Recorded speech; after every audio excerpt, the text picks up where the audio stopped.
Hello, hello, beautiful souls, and welcome to the Mini Amira Show. This is a podcast where we're going to talk about emotions, spirituality, life philosophy, and so much more.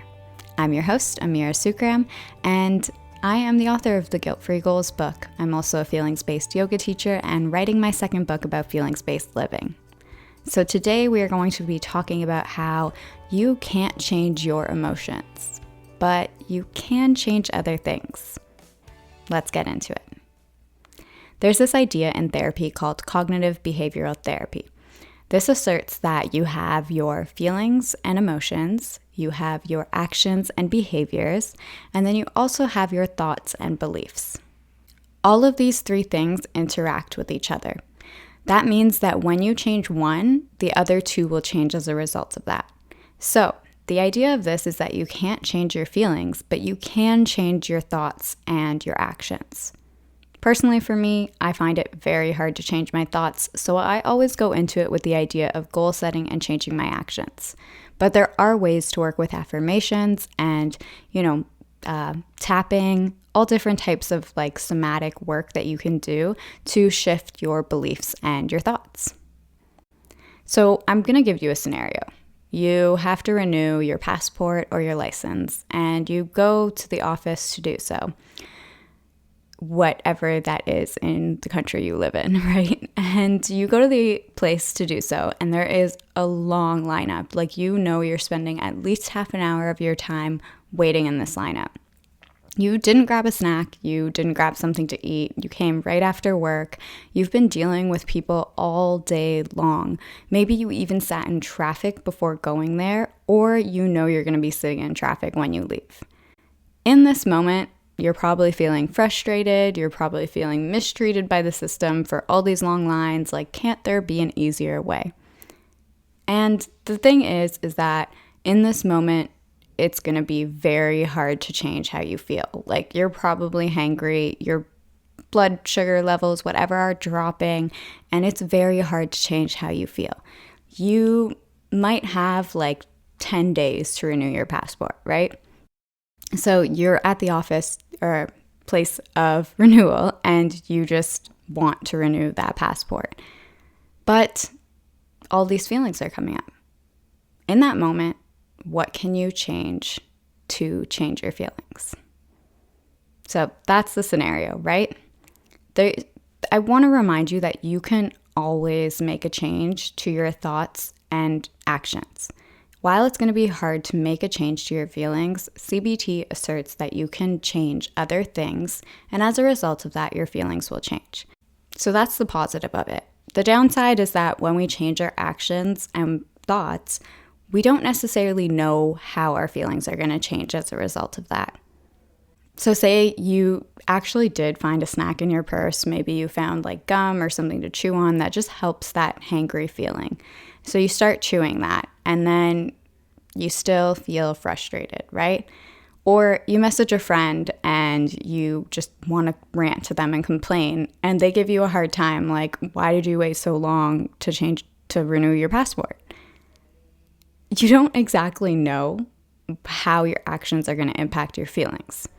So the idea of feelings-based living and what I talk about in my new book is that we have multiple resources to change our actions or our thoughts in hopes that our feelings will change.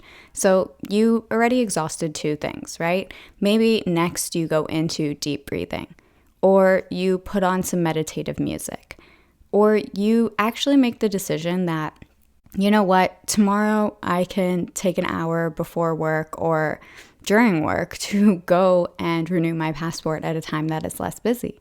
We're looking at what is actually frustrating you in the moment, and we're making a change so that you can change how you feel. And again, you're not actually changing how you feel. You're changing your actions and your thoughts around the scenario so that other things can change how you feel. So with this short episode, I just want to remind you, and what I like to say in my new book is that you are the magician. If you like tarot and spirituality like that, you are the magician. You get to create your life moment by moment. So you make decisions all day long and they impact your feelings.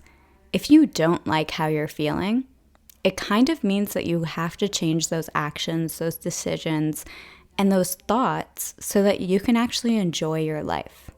Of course, there are other circumstances that come into play here. And the idea of feelings-based living is that we are also going to take responsibility for where we are in this moment. Maybe you can't change the day that you have to renew your passport. Maybe you are stuck in a job that you really don't like. Okay, accept that. I accept that I'm in a place where I'm frustrated. I accept I'm in a place where I feel sad. I accept that this relationship I am in, I feel mistreated in. These are all things that you accept, and that's the first step. You accept your feelings in the moment. That's emotional literacy. And then second, you take responsibility for that. Okay, what actions am I doing? What am I doing in my life that is keeping me here? And also, what can I do to get out of it? So as always, I want to leave you with a question at the end to just ponder. What can you do differently today or this week that can cause a change in your feelings? What can you do that can cause a change in your feelings? Right? It seems simple, but the thing is that you don't actually know how that change is going to occur. You might still feel mistreated because there are other things that you have to work on, but I want you to feel like you have the personal power in your life to make the changes you need to make. So remembering you are the magician, you create your life moment by moment. What can you do differently that will change your feelings? You don't get to target the feelings, but you do get to choose your actions and your decisions that you make in your daily life. And while I'm saying this, I know that there's something that came up in your mind. Maybe you know that you have to go to the gym or do yoga or meditate. Maybe you've been wanting to write a book and you just need like 10 minutes to just sit down and write. Instead of waiting for your emotions to come around so that you can make that change, you actually have to just leap, just go for it. Your emotions are not going to find their way to change if you're not slowly making those steps to move towards it. As a creative, we often wait for the divine or right moment to start a project, but sometimes we just have to go after it. I wrote so many outlines of my book, before I actually got to the point where I was like, this is what I'm writing about.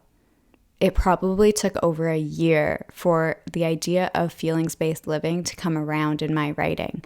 I was writing about sensitivity and like how we could be deep feeling people and just being sensitive to emotions until I was like, wait, feelings-based living makes sense. And it took a while for me to get to that point. But I wouldn't have gotten there as fast as I did. Like, it would have taken way longer to get there if I didn't take action towards writing a book. So think about it. What do you need to do differently so that you can change the way you feel? Thanks for listening. I want you to subscribe to the channel, subscribe to the podcast, like this, leave a comment, tell me one thing that you would like to change, and just engage with this. If this is something helpful, send it to somebody who really needs it because, as an adult, making decisions can be hard, and we're going to talk all about how feelings-based living can help you do that. All right, that's it for now. Bye.